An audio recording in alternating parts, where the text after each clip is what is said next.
చరిత్ర మరియు భూగోళ శాస్త్రం కోసం మీ గమ్యస్థానం KSN నాలెడ్జ్ హబ్ కు స్వాగతం. మా ఛానల్కి సబ్స్క్రైబ్ చేయండి. ధన్యవాదాలు. నమస్కారం. ప్రజాస్వామ్యం ఈ మాట వినగానే మనకు ఏం గుర్తొస్తుంది? చాలామందికి సమాధానం తెలిసినట్టే అనిపిస్తుంది కదా. కాని అసలు కథలో ఓ పెద్ద ట్విస్ట్ ఉంది. అదేంటో ఇప్పుడు చూద్దాం రండి. ప్రజాస్వామ్యం పుట్టినిల్లు అనగానే ఏ ప్రదేశం గుర్తొస్తుంది? ఆలోచించండి. బహుశా మనందరి మదిలో ఒకే చిత్రం మెదులుతుంది. అవును, ప్రాచీన ఏథెన్స్. కరెక్టే గదా. మనం చిన్నప్పటినుంచి పుస్తకాల్లో చదువుకున్నది, కథల్లో విన్నది ఇదే. ప్రజాస్వామ్యానికి పునాది పడింది అక్కడే అని. కాని ఆ కథ మాత్రమేనా నిజం? ఇంకా ఏమైనా ఉందా? ఉంది. చరిత్ర పుటలు కాస్త లోతుగా తిరిగేస్తే ఏథెన్స్కు కొన్ని శతాబ్దాల ముందే, అంటే ఆలోచించండి, శతాబ్దాల ముందు ప్రపంచంలోనే మరో మూల ఓ భిన్నమైన ప్రజాస్వామ్య నమూనా విలసిల్లిందని కొన్ని ఆధారాలు మనకు గట్టిగా చెబుతున్నాయి. ఆ నమూనా పేరే గణ సంఘ. ఇదో సంస్కృత పదం. సింపుల్గా చెప్పాలంటే ఒకే కుటుంబం లేదా ఒకే రాజు కాకుండా చాలా గిరిజన వంశాలు కలిసి ఒక సభనేర్పాటు చేసుకుని తమను తామే పాలించుకునే ఒక అద్భుతమైన గణతంత్ర వ్యవస్థ అన్నమాట. ఈ గణసంఘ వ్యవస్థకు పర్ఫెక్ట్ ఉదాహరణ ఏదైనా ఉందంటే అది ప్రాచీన భారతదేశంలోని వజ్జి సమాఖ్య. ఇదేదో చిన్న గ్రూప్ కాదు, అనేక స్వతంత్ర వంశాల ఒక శక్తివంతమైన కూటమి. అయితే కేవలం ఇలాంటి వ్యవస్థ ఉందనే తెలియడమే ఆశ్చర్యం కాదు. అసలు కిక్కే ఇక్కడుంది. అదే దాని టైమింగ్. ఈ వజ్జి గణతంత్రం ఎప్పుడు మొదలైంది అనే ఒక్క విషయం తెలిస్తే చాలు, మన ఆలోచన విధానమే మారిపోతుంది. చూడండి, ఒకవైపు ఏథెన్స్, ఒక నగర రాజ్యం, మరోవైపు వజ్జి, అనేక వంశాల కూటమి.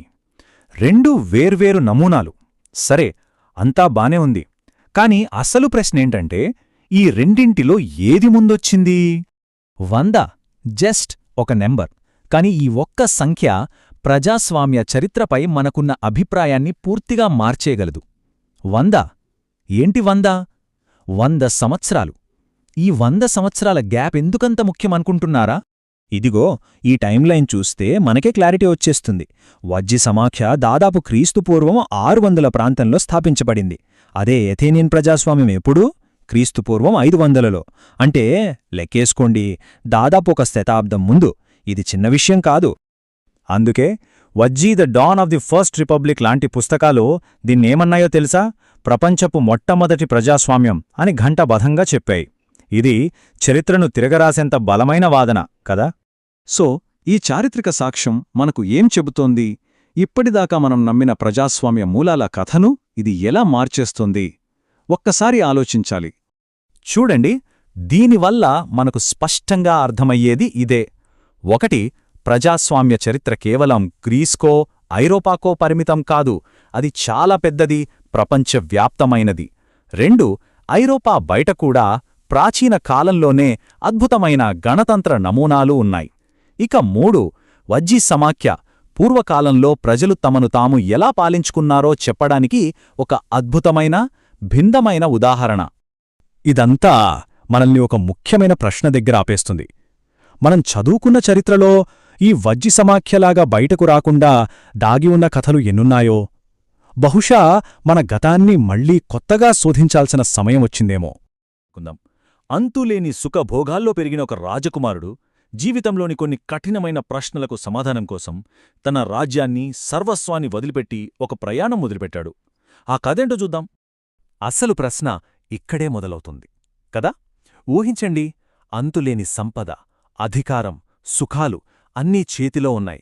అలాంటప్పుడు ఒక వ్యక్తి వాటన్నిటినీ వదిలేసి ఎందుకు వెళ్ళాలి? ఈ అన్వేషణ వెనుక ఉన్న ఆసక్తికరమైన కథ ఇక్కడే మొదలవుతుంది. సరే, మరి కథలోకి వెళ్దాం. ముందుగా ఆయన మూలాలు ఏంటి, ఆయన బాల్యం ఎలా గడిచిందో చూద్దాం. ఈ కథ ఎక్కడ మొదలైందంటే క్రీస్తుపూర్వం 563లో లుంబినీలో. ఇక్కడే సిద్ధార్థ గౌతముడు జన్మించాడు. అంటే ఇది కేవలం కల్పిత కథ కాదు, చరిత్రలో ఒక ముఖ్యమైన ఘట్టమన్నమాట. సిద్ధార్థుడు పుట్టినప్పుడే ఒక జ్యోతిష్యం చెప్పారు. అదేంటంటే అతను ఒక గొప్ప చక్రవర్తి అయినా అవుతాడు, లేదా సర్వం త్యజించిన ఒక గొప్ప సన్యాసి అయినా అవుతాడు అని. ఇక చూడండి, అతని తండ్రికే ఎంత కంగారు పుట్టి ఉంటుందో. తన కొడుకు ప్రపంచాన్నేలాలి అనుకుంటే సన్యాసి అవుతాడని చెప్పేసరికి ఆయనకు భయం వేసింది. ఆ భయంతో ఆ జ్యోతిష్యం నిజం కాకూడదని ఆయనేం చేశాడో తెలుసా? సిద్ధార్థుడి చుట్టూ ఒక బంగారు పంజరాన్ని కట్టాడు. అంటే రాజభవనంలో అతనికి ఎలాంటి లోటు లేకుండా, ఎలాంటి బాధ తెలియకుండా పెంచాడు. అసలు వృద్ధాప్యం, అనారోగ్యం, మరణం ఇలాంటి మాటలు కూడా తన కొడుకు చెవిని పడకూడదని జాగ్రత్తపడ్డాడు. బయట ప్రపంచంలో ఉండే కష్టాల నుంచి అతన్ని పూర్తిగా వేరుచేశాడు. కానీ కట్టిపడేసినా నిజం ఎప్పుడూ దాగదు కదా. ఆ బంగారు పంజరం బద్దలయ్యే రోజు వచ్చింది. ఒకరోజు ఆయన రాజభవనం బయటకు వెళ్లాడు. అప్పుడు జీవితంలో మొదటిసారి కొన్ని కఠినమైన నిజాలను చూశాడు. మొదట ఒక ముసలి వ్యక్తిని చూశాడు. శరీరం వంగిపోయి నడవడానికి ఇబ్బంది పడుతున్న వ్యక్తి. తర్వాత ఒక రోగి బాధతో మూలుగుతున్నాడు. ఆ తర్వాత చూసిందేమో ఒక మృతదేహం, ప్రాణం లేని శరీరం. ఈ 3 దృశ్యాలు అతన్ని కుదిపేశాయి. కాని 4గోసారి ఒక సన్యాసిని చూశాడు. ఆయన ముఖంలో ఎలాంటి బాధలేదు, ఒక ప్రశాంతత ఉంది. ఈ 4 దృశ్యాలు సిద్ధార్థుడి ప్రపంచాన్నే మార్చేశాయి. అప్పుడాయన మదిలో ఒక పెద్ద ప్రశ్న మొదలైంది. ఇంత సంపద, ఇన్ని సుఖాలు, ఇవేవీ వృద్ధాప్యాన్ని, రోగాన్ని, మరణాన్ని ఆపలేవు కదా. మరి వీటిని ఆపగలిగేది ఏంటి? అసలు ఈ దుఃఖం నుంచి బయటపడే మార్గమేమైనా ఉందా? ఈ ప్రశ్నే అతని జీవితాన్ని మలుపుదిప్పుంది. ఆ ప్రశ్నకు సమాధానం వెతకడానికి అతనొక నిర్ణయం తీసుకున్నాడు. చాలా పెద్ద నిర్ణయం. ఇక్కడ చూడండి ఎంత తేడా ఉందో. ఒకవైపు రాజభవనం, అక్కడ సౌకర్యాలున్నాయి, కాని అదంతా ఒక భ్రమ. మరోవైపు అతను ఎంచుకున్న మార్గం, అది కష్టాలతో నిండి ఉంది, కాని అది సత్యం వైపు, నిజం వైపు తీసుకెళ్తుంది. ఆయన రెండోదాన్నే ఎంచుకున్నాడు. చూడండి, ఆయన తన రాజ్యాన్ని, కుటుంబాన్ని, అన్ని సుఖాలను వదిలిపెట్టి వెళ్ళిపోయాడు కదా. చరిత్రలో ఈ గొప్ప త్యాగాన్ని మహాభినిష్క్రమణం అని పిలుస్తారు. ఇది పారిపోవడం కాదు, ఒక ఉన్నతమైన లక్ష్యం కోసం చేసిన పరిత్యాగమన్నమాట. సరే, రాజభవనం విడిచిపెట్టాడు. కాని అసలైన ప్రయాణం, అసలైన కష్టం ఇప్పుడే మొదలైంది. 1 కాదు, 2 కాదు, ఏకంగా 6 సంవత్సరాలు. ఈ 6 ఏళ్లలో ఆయన చెయ్యని ప్రయత్నం లేదు. కఠోరమైన ఉపవాసాలు చేశాడు, శరీరాన్ని ఎన్నో రకాలుగా కష్టపెట్టాడు, ఎందరో గురువుల దగ్గరికి వెళ్లాడు. కాని ఎక్కడా అతనికి పూర్తి సమాధానం దొరకలేదు. శరీరాన్ని హింసించడం వల్ల సత్యం తెలియదని ఆయన గ్రహించాడు. అలా 6 ఏళ్ల కఠినమైన అన్వేషణ తర్వాత చివరికి ఆ ప్రయాణం ముగింపు దశకు వచ్చింది. చివరికాయన ఏం చేశాడంటే, గయాలో ఒక బోధివృక్షం కింద కూర్చుని ధ్యానం చేయడం మొదలుపెట్టాడు. ఒకే ఒక్క ప్రమాణం చేశాడు, నాకు సత్యం తెలిసే వరకు ఇక్కడ్నించి లేవను అని. అది ఆయన చివరి గట్టి ప్రయత్నం. అక్కడే ఆ ధ్యానంలోనే ఆయనకు జ్ఞానోదయం కలిగింది. జ్ఞానోదయమంటే ఏంటి? చాలా సింపుల్గా చెప్పాలంటే, మన దుఃఖానికి కారణం మన కోరికలే అని తెలుసుకోవడం. ఆ కోరికలను గెలిస్తే దుఃఖం నుంచి బయటపడొచ్చు అనే సత్యాన్ని స్వయంగా అనుభవించడం. జీవితమంటే ఏంటో పూర్తిగా అర్థం చేసుకోవడమన్నమాట. ఆ క్షణం నుంచే రాకుమారుడైన సిద్ధార్థుడు బుద్ధుడు అయ్యాడు. బుద్ధుడు అంటే జ్ఞానోదయం పొందినవాడు అనర్థం. ఆయన చెప్పిన ముఖ్యమైన మాటల్లో ఒకటేంటంటే, మనస్సు చాలా ముఖ్యం. మనం ఏది ఆలోచిస్తామో అదే అవుతాం. మన ఆలోచనలే మనల్ని తయారుచేస్తాయని ఆయన చెప్పారు. సిద్ధార్థుడి కథ మనందరికీ ఒక ముఖ్యమైన ప్రశ్న వేస్తుంది. చూడండి, సిద్ధార్థుడికి రాజభవనం గోడలు అడ్డమొచ్చాయి. మరి మనకి? మన జీవితంలో నిజాలను చూడకుండా అడ్డుకుంటున్న గోడలు ఏంటి? అవి మన అలవాట్లు కావచ్చు, మన ఆలోచనలు కావచ్చు, లేదా మనం సౌకర్యంగా ఫీలయ్యే మన కంఫర్ట్ జోన్ కావచ్చు. దీని గురించి మనం కూడా ఆలోచించాలి కదా. నమస్కారం.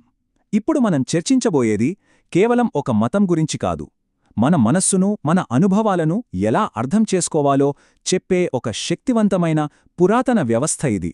మన ఆలోచనా విధానాన్నే మార్చగల ఒక లోతైన విశ్లేషణలోకి వెళ్దాం రండి. సరే, చాలామంది అనుకుంటూ ఉంటారు, బౌద్ధమంటే చాలా క్లిష్టమైన తత్వశాస్త్రమని. కాని నిజానికి బుద్ధుడు చెప్పిన అసలు సందేశం చాలా సరళంగా మన రోజువారీ జీవితానికి దగ్గరగా ఉంటుంది. ఇంతకీ ఆ కీలకమైన బోధన ఏంటి? అదే మనం ఈ విశ్లేషణలో తెలుసుకోబోతున్నాం. ఈ మొత్తం విధానాన్ని ఒక డాక్టర్ డయాగ్నోసిస్లా ఊహించుకుందాం. బుద్ధుడు మన మనసుకొక వైద్యుడిలాంటివాడు. ఆయన మొదట చేసిందేంటంటే, మనందరిలోనూ ఉన్న ఒక ప్రాథమిక సమస్యను, ఒక లక్షణాన్ని గుర్తించడం. ఆ లక్షణమే దుఃఖం అంటే కేవలం పెద్ద విషాదాలు కష్టాలు మాత్రమే కాదు. మనకు అప్పుడప్పుడు అనిపిస్తుంది కదా, అంతా బానే ఉన్నా ఏదో వెలితిగా అసంపూర్తిగా ఉందని. ఆ చిన్నపాటి అశాంతి, ఆ అసంతృప్తి అన్నీ ఈ దుఃఖంలో భాగమే. మరి ఈ రోగ నిర్ధారణకు బుద్ధుడు ఉపయోగించిన పద్ధతి ఏంటి? అవే ఈ 4 ఆర్యసత్యాలు. ఇది సమస్యను గుర్తించడం నుండి పరిష్కారం చూపించడం వరకు చాలా స్పష్టంగా స్టెప్ బై స్టెప్గా ముందుకు సాగే ఒక అద్భుతమైన ఫ్రేమ్వర్క్. ఇది ఎంత తార్కికంగా ఉందో చూడండి. ఒక డాక్టర్లాగే. ఫస్ట్ వ్యాధి ఏంటో నిర్ధారించారు. అవును, జీవితంలో దుఃఖముంది. సెకండ్, దానికి కారణమేంటో చెప్పారు. మన కోరికలు, వాటిపై ఉండే పట్టు. థర్డ్, ఒక గుడ్ న్యూస్ చెప్పారు. ఈ దుఃఖాన్ని పూర్తిగా అంతం చేయొచ్చు. ఫైనల్గా ట్రీట్మెంట్ ప్లాన్ ఇచ్చారు. దానికి ఒక స్పష్టమైన మార్గం కూడా ఉంది. ఒక కంప్లీట్ యాక్షన్ ప్లాన్ అన్నమాట.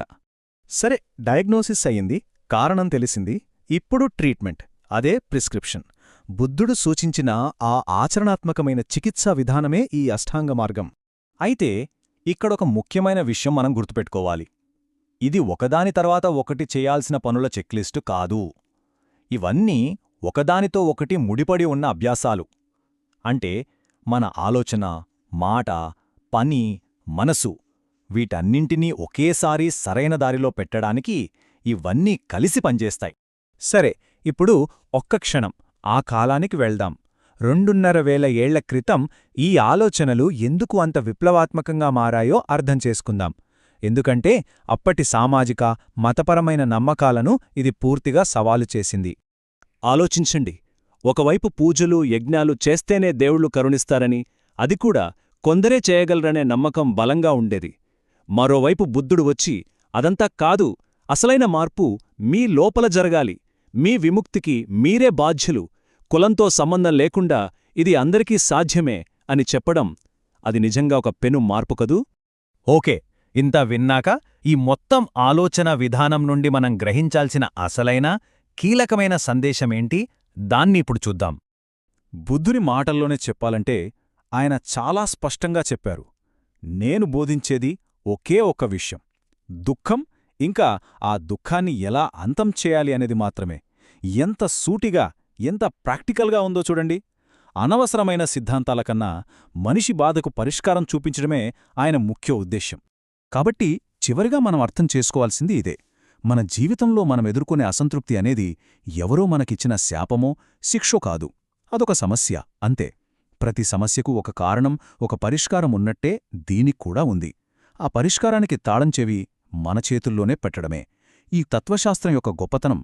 మరి 2,500 ఏళ్ల క్రితం చెప్పిన ఈ మాటలు ఈరోజు మన ఫాస్ట్ పేస్డ్ లైఫ్లో మనం ఎదుర్కొంటున్న ఒత్తిడికి, అశాంతికి ఇంకా వర్తిస్తాయంటారా? ఈ ఆలోచనతో ఈ విశ్లేషణను ముగిద్దాం. దీనిపై కాస్త ఆలోచించండి.